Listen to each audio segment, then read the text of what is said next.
Biblical proportions. We're living in a time period that closely resembles a biblical story, one of which God's people stray far from the straight, narrow path and inevitably, consequently, self-destruct.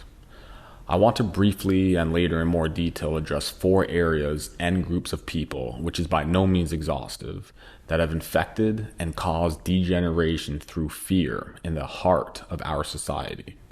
Contrary to the hypocritical, misguided, and overprojected belief of our Instagram climate activists, TikTok economists, YouTube nutritionists, Facebook politicians, and deceptive fourth branch of the government, the media, we live in the greatest, most fruitful, most significant, safest, exciting, efficient age in human history. With great power, the most underprivileged, marginalized citizens of Earth today have more resources and opportunities than almost anyone in the history of humanity. Based on the relationship between income distribution and personal choices, inequalities in wealth exist today, as they always have and likely always will. Illustrated by the economist and political scientist Vilfredo Pareto, not only is this an inevitable consequence of free choice, but it's necessary for humanity to survive and thrive. Regardless of this fundamental fact, the overall trajectory is one of decreasing poverty, decreasing disease, decreasing mortality, and increasing wealth. Benefits provided to a few lead to conditions that are beneficial to all. A rising tide lifts all ships. The average person's opportunity and available resources today would be completely unfathomable to the richest person just 4 or 5 generations ago.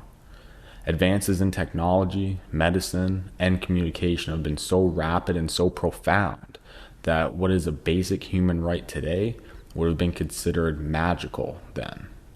We have the power to control and manipulate our reproductive systems, peer back in time at stars that are billions of light years away, and we can modify our DNA and control our genetics. None of this has ever been possible in the history of mankind. Traveling from New York to Los Angeles once would have taken months, if not years, of excruciating struggle, death, and sacrifice. However, now we can do this comfortably, on a full stomach, while being entertained and massaged in just a few short hours, multiple times a day. That's as good as teleporting as far as anyone living prior to the 1800s is concerned.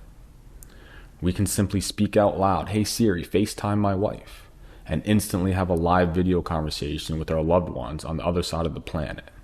We can program our devices to light up our room, house, or even neighborhood with the phrase, "Let there be light," as if we were God himself. Climate. It's easy to read the headlines and forget to use our heads. We swim in knowledge but drown in information caused by the flooding of intellectual ice caps melting. Have we asked ourselves, is it a bad thing the Earth is warming? Has this happened before? Is it a cycle? Doesn't that mean we have more land that is suitable to produce food for longer periods, which can be used to feed the less fortunate families at a lower cost?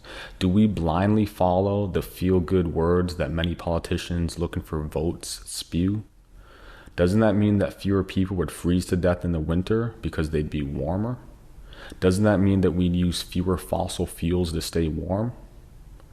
Natural disaster fatalities are down nearly 99% from just 100 years ago, thanks to our advancing capabilities and the decreasing cost of protecting less fortunate families.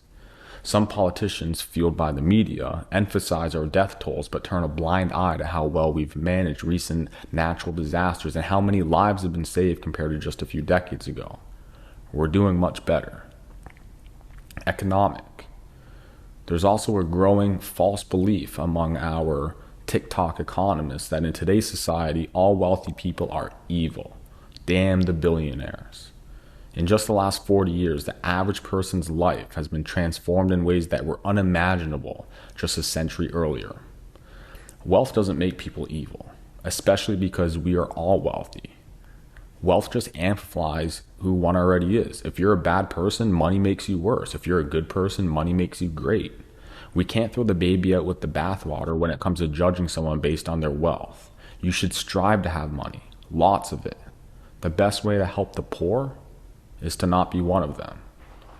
We wouldn't have the luxuries that we have today if it weren't for the wealthy individuals bearing the high cost of things early in their development. The first cell phones cost thousands of dollars because it was necessary in order to engineer those early technologies, a first of their kind. Now, everyone, even young children, have these devices.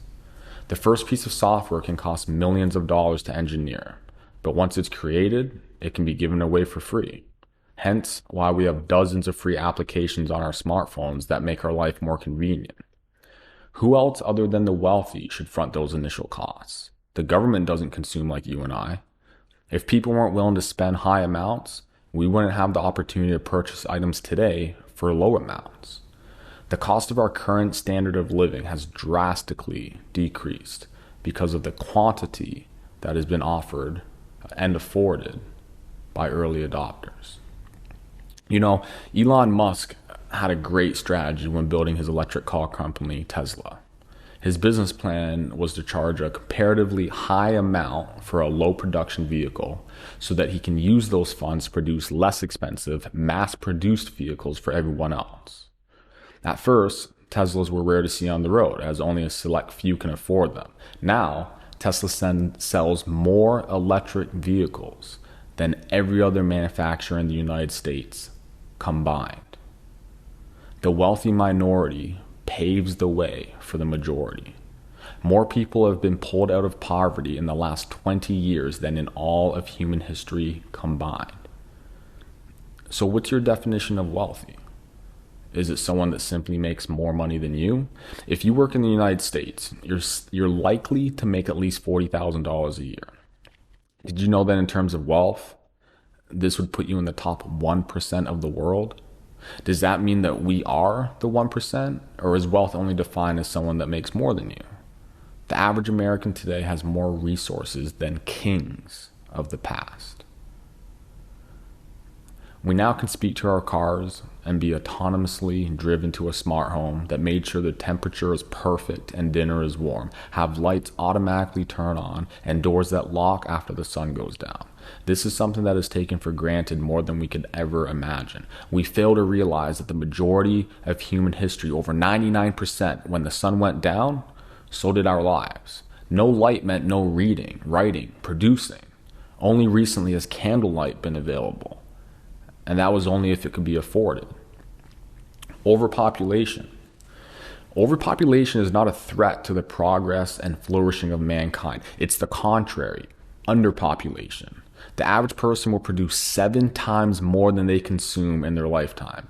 We are extremely efficient and fruitful beings. Can you imagine if every person on this earth focused on making it a better place, or at least focused on eradicating unnecessary suffering? Human life is incredibly valuable. Although abortion is an extremely complex problem that likely requires just as complex of a solution, there's no denying that the fact that nearly 70 million abortions performed in just the United States since 1973 has stifled the growth of our country. God only knows what another 70 million people contributing 7 times more than they consume could do for the world, could do for the poor, could do for the future. Maybe the planet would be good enough that more people would want to bring kids into the world to be the best they could possibly be. And maybe it would even get better exponentially. Less poverty, more knowledge, more production, and safer streets likely would be a good thing. We must value human life, regardless of our selfish ideologies. We live in good times that were forged by strong men living in hard times. However, good times create weak men, and weak men create hard times. As magical of a time as we are living in, we also live in a time where we have seen the reemergence of dragons, giants, and behemoths. Things that the ancients illustrated in the form of fables long ago. Only now, they prove that they were not fairy tales, but timeless, grim warnings about our reality comes great responsibility. Our obligation, our duty, as we are born into the clear privilege that we are all benefactors from, is not to bastardize it, but to use it to do good. If you have a skill set to save a family from a burning fire, you simultaneously have the moral obligation to save them. If you can change a tire on a car, you have the moral obligation to pull off to the side of the road to assist a helpless individual with their flat. If you have been trained by a suicide prevention center and somebody needs to talk to you, you have a moral, ethical, and sometimes legal obligation to do what's right. If you see someone drowning and you've been trained as a lifeguard, save them. If you see someone choking and you know CPR, help them. Just because it's not your fault doesn't mean you don't have the responsibility to utilize your unique skill set to help mankind. We have Good Samaritan laws for a reason. Your abilities don't make you privileged. They make you obligated to use them for good, not throw rocks at those who have more than you in the name of those that have less. With great freedom comes great responsibility. The common story told throughout the Bible is that of a cycle.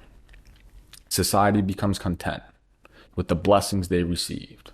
Then they turn away from doing good as they peer through a lens of ungratefulness, despite the warnings not to.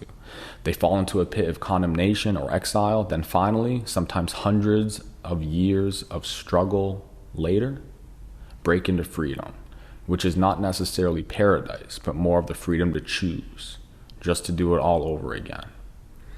We see this with Abraham waiting for Isaac, Moses being exiled for a purpose, and Jesus dying on the cross for our salvation. What should we do with this immense abundance? What could we do?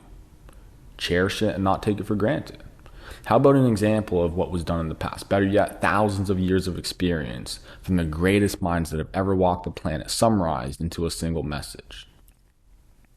Jesus refused to follow stupid rules. He was more of a rebel than today's society portrays. He believed that it was okay to break the law that the Romans had implemented if it meant doing his Father's work, righteous work, good work, rooted in truth and morality. Jesus stood in the middle of large crowds and spoke his mind, spoke what he believed to be true. He knew that he would be prosecuted, and yet he made the sacrifice willingly. The Passion story is the epitome of making the greatest sacrifice for the greatest good. Jesus was arrested for doing the right thing. Then he was prosecuted instead of a criminal. And he knew it. And everyone else knew it. And his closest friend betrayed him. And he was young. And he was innocent. And his mother watched him suffer.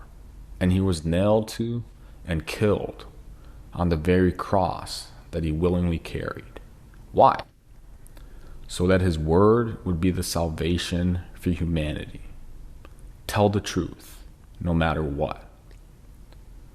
What would you do if you walked in the flesh today? Well, he would tell the truth for all to hear, despite the consequences. He wouldn't be scared of being canceled or silenced. He wouldn't worry about Facebook jail or a shadow ban. He would let PayPal take his money, as it's a small price to pay to tell the truth. Billions would continue to follow his example, just as billions are starving for a leader to follow today. The beautiful thing is, Jesus doesn't need to be here in the flesh today. He's here in drama, in myth, in spirit. He's already died on the cross, so his message would permeate throughout time. Now it's our job to continue to spread what we believe to be true for all to hear, as an army backed by the relentless power of reality. Like David staring into the eyes of Goliath. Are there consequences to speaking the truth? Absolutely. Sometimes brutal, sometimes fatal.